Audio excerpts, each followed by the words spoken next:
which is also a lunar eclipse. We should all be getting prepared for. Making sure you're focused and grounded and setting your intentions at least. They're all over the place. I got my fan on. But I'm trying to light a little Palo Santo.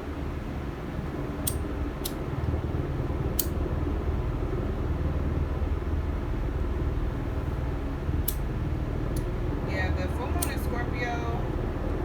I mean, Sagittarius. Did I say Scorpio? Sagittarius.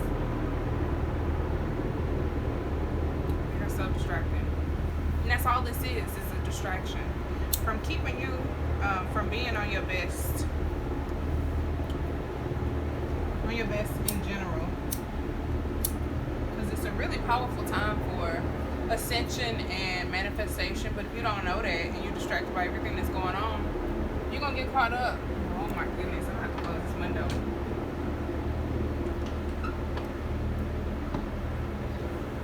Let's see if this make a difference, because it's so loud.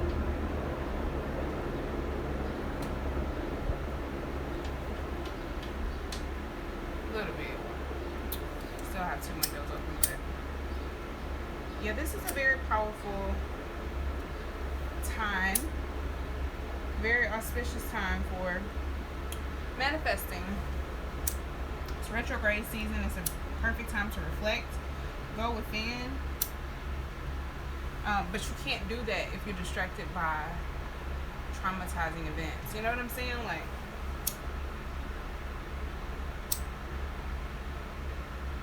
there's always going to be something that tries to stop you. Just like it's always going to be something trying to stop me from lighting my Palo Santo. But I'm relentless. Alright. Got a little bit. I have this fan on high because it is just hot today. So, I just want to go over why this full moon eclipse is essential. Eclipse post-shadow period can last for up to 6 months. So, we will still feel the energies of the eclipse on the 5th, the 21st, as well as the one on the 4th of July or 5th. It's like between the 3rd, 4th, and 5th of July. There's another eclipse, and then there's a final eclipse in December. So there's a lot of energies that are shifting, lots of changes that are going to be happening. So it's best that you are, you know, on your game. Mercury's already in Cancer. Mercury's going to go in retrograde really soon also. And I think that's why we're starting to see people behave, think, and communicate like triggered and hurt Cancers, because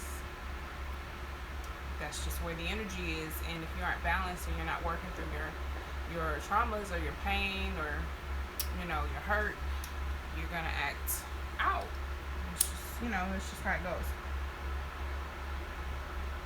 I'm still trying to get this Palo Santo to light. I want a better. It's gonna burn out fast anyway.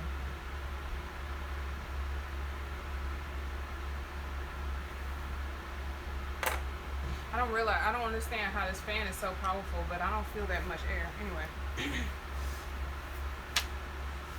Yeah, so there's a lot of pressure to say what's on your heart, to be honest and truthful about your feelings, but also people are feeling very victimized and very sensitive, even hypersensitive. I know I've been noticing a lot of it myself, but that's just where the energy is. A lot of tests of codependency, emotional manipulation, and or codependency. So if you struggle with being on the giving or receiving end of that, this is a time to reflect and work on those traits, those characteristics. The full moon lunar eclipse is taking place on the 5th, which will be, I believe, 12:13 Pacific Standard Time at 16 degrees Sagittarius. So if you do have your natal chart and you're wanting to understand more about it, look at where 16 degrees of Sagittarius falls, which house it falls in, and that's the area of your life that is likely to be most impacted by the eclipse and full moon in Sagittarius. And that may be where you want to focus your intentions for the next few weeks, for the next 6 months, for the next year even. If you can think that far ahead, But if not, don't overwhelm yourself. Also, it's the first eclipse in Sagittarius since 2013. So this is a brand new eclipse, bringing brand new energy in at 16 degrees of Sagittarius. So this is the first. This is also the first eclipse this century in at 16 degrees Sagittarius, and it won't happen again until 2039. For Astro geeks who care, this eclipse is all about expanding our learning, growing, just expanding wherever 16 degrees in your chart is, but also just our knowledge, our intellect, with enlightenment. You want to, oh no, there's support for shifting your belief systems because of that Sagittarius energy. So there's going to be a lot of shifts. You're going to be noticing that a lot of your beliefs are built on, I don't want to just say straight up bullshit, but there's going to be a lot of doing away with old beliefs and recreating your belief systems, and being disappointed by what you once believed being either false or no longer resonating with you. Things like that. So that's what you can prepare for. All of these things are where you can set your intentions around to manifest, to take advantage of the energy to manifest what you want in this area of life. So we also have, I'm just reading from my notes here. This energy is asking you to go deep within in order to expand the possibilities for you and your learning, your growing, your expanding, wherever 16 degrees of Sagittarius sits in your house again. So I think for me, that's like my 5th house, or it's like my 4th or 5th house. So if it's my 4th house, that's the area of home, family, my emotional security, things like that. And in the 5th house, it's my area of fun and games, also children, and oh damn, I'm like, I hadn't even thought about this area of children, like either my inner child, my physical children, which I don't have any children yet, but also fun activities that involve fun and games, things of that nature. So it's asking you to go deep in order to expand these possibilities for you, to reach your highest potential at the end of the day, based on the energies, based on much energies bigger than yourself. So it's like you are really having a higher understanding, or gaining a higher understanding or higher knowledge of what's attainable in those areas. It's asking where you're ready to learn and where you're ready to grow. We also have the Sun at 16 degrees conjunct Venus at 12 degrees in Gemini. So this is going to be asking us to step away from the mind, or it's going to help us to step away from all that mental energy in Gemini. Hey, I'm just going over some astrology stuff, and the full moon in Sagittarius, which is also a lunar eclipse. So I'm just giving out some information about that, so people know how to set their intentions. And if they want to be a part of the full moon Reiki meditation that I'm doing, I can help amplify those intentions for you. It's also asking us to step away from the mind. We have access to higher information, consciousness, and other energies. So it's asking you to trust your intuition, trust the unknown, and to trust the process. A lot of the information that we have and that we stored as knowledge, we'll begin to find that it's not needed for where we're going, or it's not going to help us where we're going. So there's going to be a lot of destruction of the old so that the new can come in. So again, it's asking you where you're ready to grow and where you're ready to learn, and your belief systems are being not necessarily challenged, but you are being challenged to expand and grow and learn more and see where you can reach new potentials and new heights. Venus, the Sun, and the Moon are square Mars, so this is where a lot of hostility and a lot of aggressive energy comes from. Mars is a planet of war, and a square transit or aspect is a challenging aspect. So with the Venus is our love planet, which rules relationships. The Sun is our ego, our masculinity, and the Moon is our femininity and our emotions, our personality. All of this is, square Mars at 15 degrees in Pisces. But luckily, Mars being in Pisces kind of simmers that flame a little bit, because Pisces is very compassionate. So there's a lot of uncertainty present as the old energies are clearing away. Again, we're going to need to trust our intuition, and it's going to be a very challenging time because you want to fall back on your beliefs. However, your beliefs are being torn down, so there's nothing to really hold on to really make you feel safe. So that's why the intuition, your higher self, connecting with spirit and making sure you're grounded and aligned is so important, because it's going to be very, very easy to inspire you with fear in this time if you're not already, if you don't really have a good connection or a good relationship, or you don't know how to communicate with your guides on a regular basis, and you don't have a good faith system. So anyway, the ego is getting shaken up with Mars being in Pisces, and it's asking you to really surrender, to kind of give in to the unknown, to the uncertainty, to the subconscious, and really kind of face your fears. So that's why there's so much hostility and aggression, because that is this internal war inside of you that's just really, you're really having a hard time understanding. So it creates this imbalance and this friction within you, and then if you don't know what to do, you just act out and exert that energy all over other people. So that's why we get to see riots and imbalance all out in the public. So there's a need to trust the process. Also, the Mars is in Pisces, making its way towards Neptune. So as it makes its way closer to Neptune, it's like your ego is shedded even more, and it's a slow process towards surrender, towards a full surrender once it gets closer to Neptune or reaches Neptune. Again, there's a need to trust the process as spiritual growth happens. This is the ending and clearing out of what has to take place first.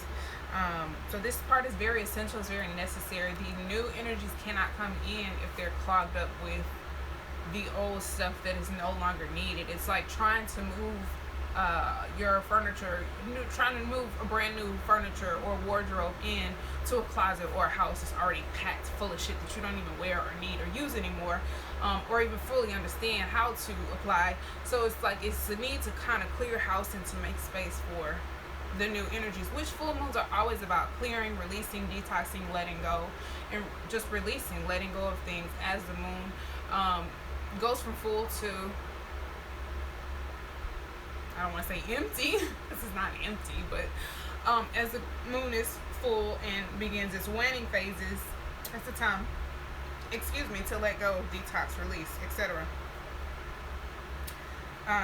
Sagittarius and Pisces are both very spiritual, so there's a lot of spiritual aspects taking place right now with a lot of these planets and those energies.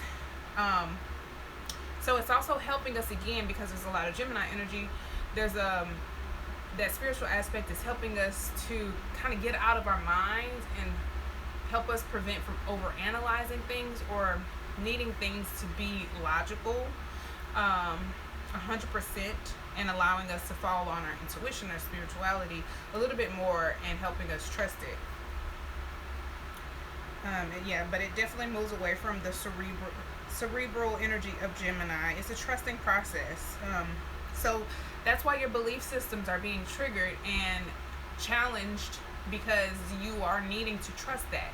And if you find that you can't trust that, that creates a conflict, because when you need it, it's not working for you, and you don't have time to really figure that out.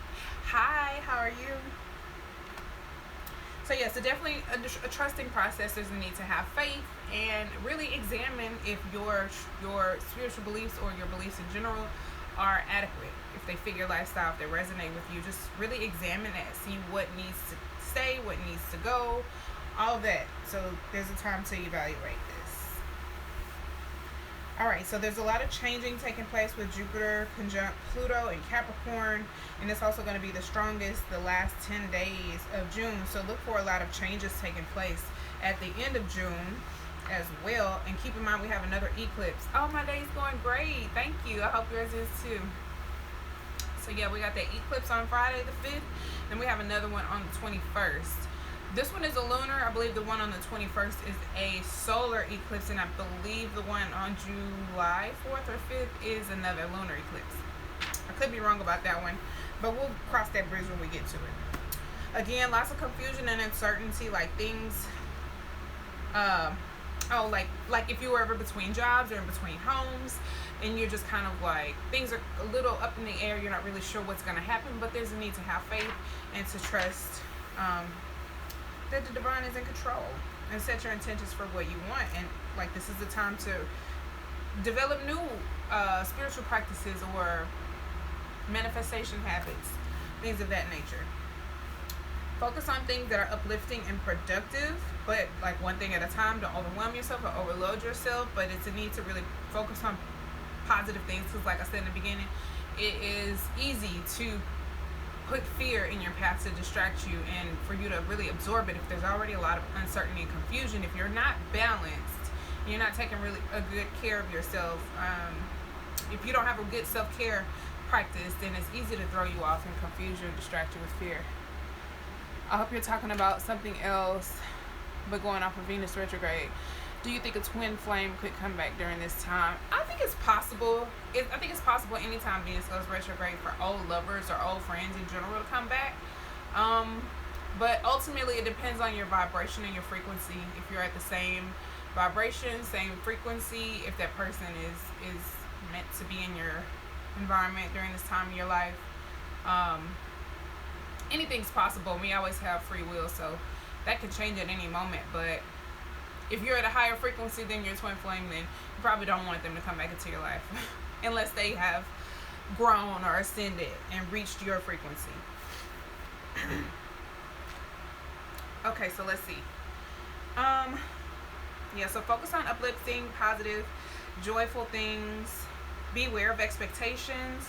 So that means really review where you have expectations. What do you expect from yourself?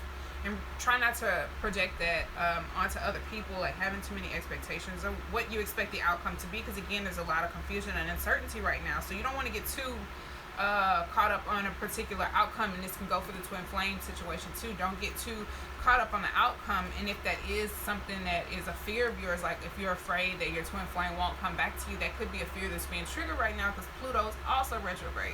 So it just depends, it just really varies. But don't get too caught up on outcomes. I find that it's best when you want to manifest something to set your intentions, put some action behind it, and then allow the universe to do the rest. And then to be detached. Don't still in the back of your mind think, oh, I wonder if I'm going to get it. You know what I'm saying? Don't wish and hope for it too much, because then you kind of resist it. And then you're also not trusting that the universe has already granted it and it's on its way to you. So there is a need to be detached and let go, and that comes with a lot of work, a lot of shadow work, and a lot of working through attachment issues. I know I had to do a lot of that myself. Probably still have some work to do. But yeah, you decide how you choose to navigate with the uncertainty that's taking place, but there is a need to find a faith system, or not necessarily a belief system, because I don't want people to think I'm talking about religion, but find a practice or a regimen or a routine that works for you, that allows you to keep your sanity, to keep your peace, and to have faith and trust that things are, okay. Neptune is square Venus, the sun, and the moon. Neptune is going to diffuse some of this energy. So it's a reminder to stay detached. And when I was watching the video, I wrote the Hangman. So like, do other things. Focus on other things. If you want one thing to take place, or there's not really much going on right now, detach from it, let it go, and then work on other things. Make yourself productive in other ways, and allow your intuition or enlightenment to come to you, so that you act on it when it's time, or you take direction when it's time, but you don't obsess over something. It's very detached, and the Hangman energy, just all of that energy, letting go, sacrificing, being detached, and waiting on enlightenment, and doing other things until that enlightenment or guidance comes to you. So that's the energy that we want to be in, to be, I think, at an optimal place. It will help you stay detached and have less expectations.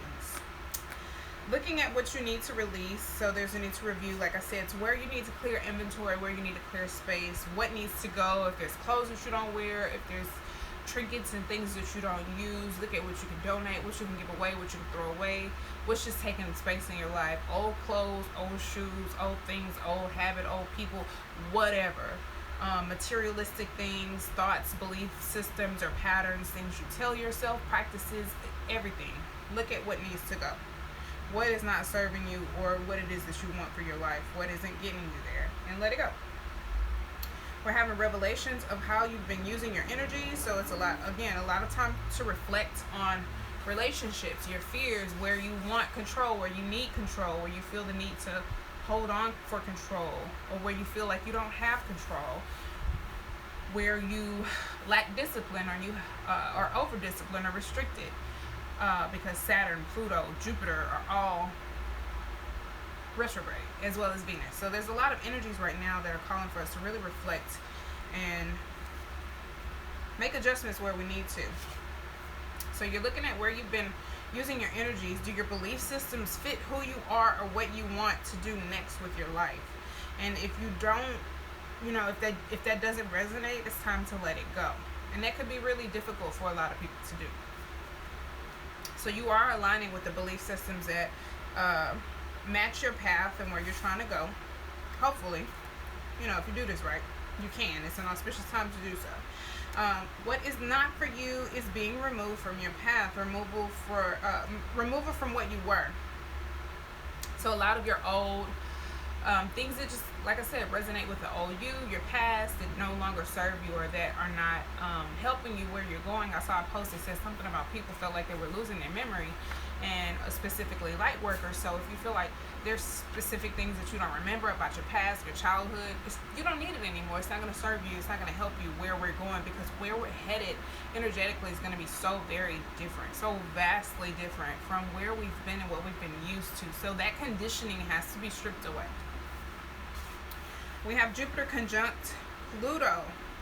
This represents world changes, the collective. Again, we're going to see more changes with the government, because both of these planets are in Capricorn, so that's going to continue to play out for a while. So, but reinforcing the part of yourself that is ready. I don't remember what this note means. Maybe this represents, like, for the changes, like where are you ready for change? Where are you?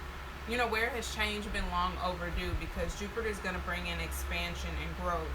And Saturn, what am I talking about Saturn for?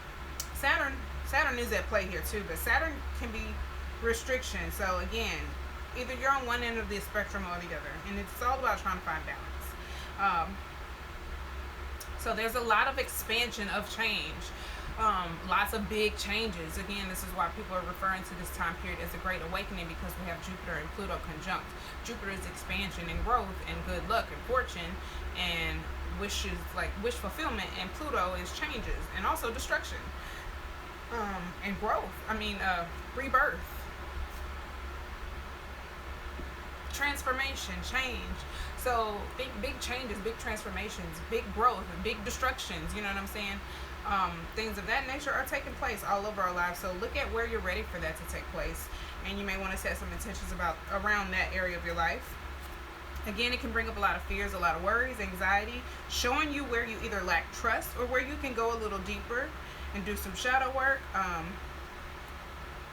Also, this helps you to contribute expansion without being so in your head about the outcome, again, from us being detached from that cerebral Gemini energy with all the spiritual aspects taking place.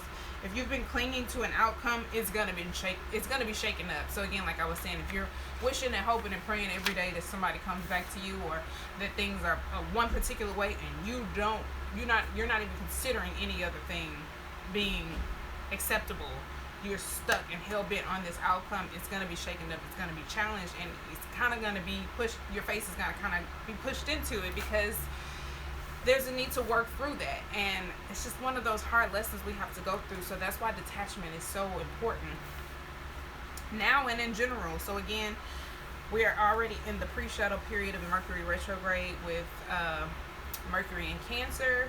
That happened as of the 2nd, which was yesterday.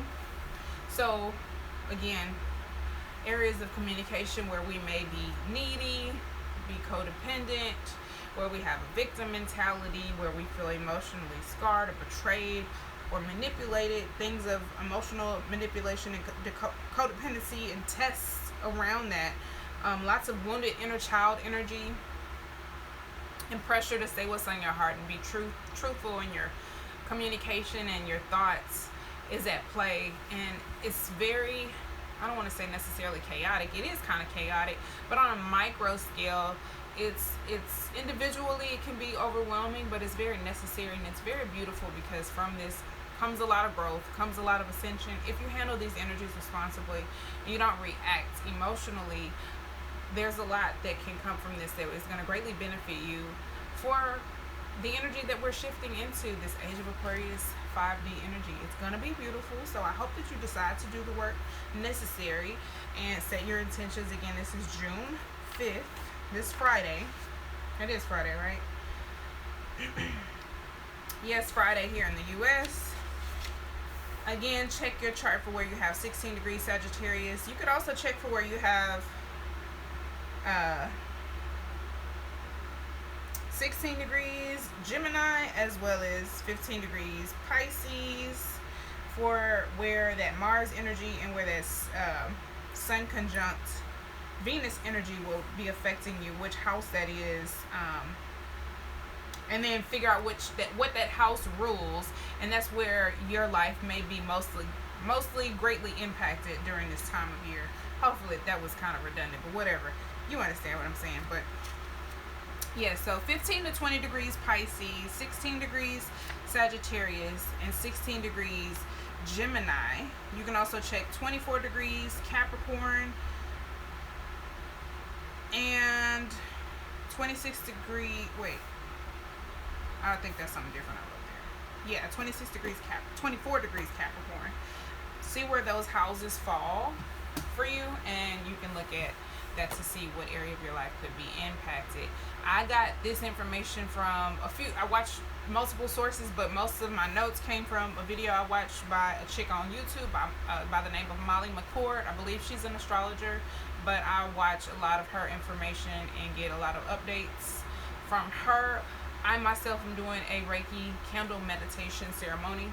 The candle ritual part of it is completely optional, but I will be doing a meditation ceremony for the full moon and lunar eclipse this Friday. So if you want to be a part of that, to have myself help you amplify your intentions, I'm more than happy to do that. If you click the link in my bio, the information is there.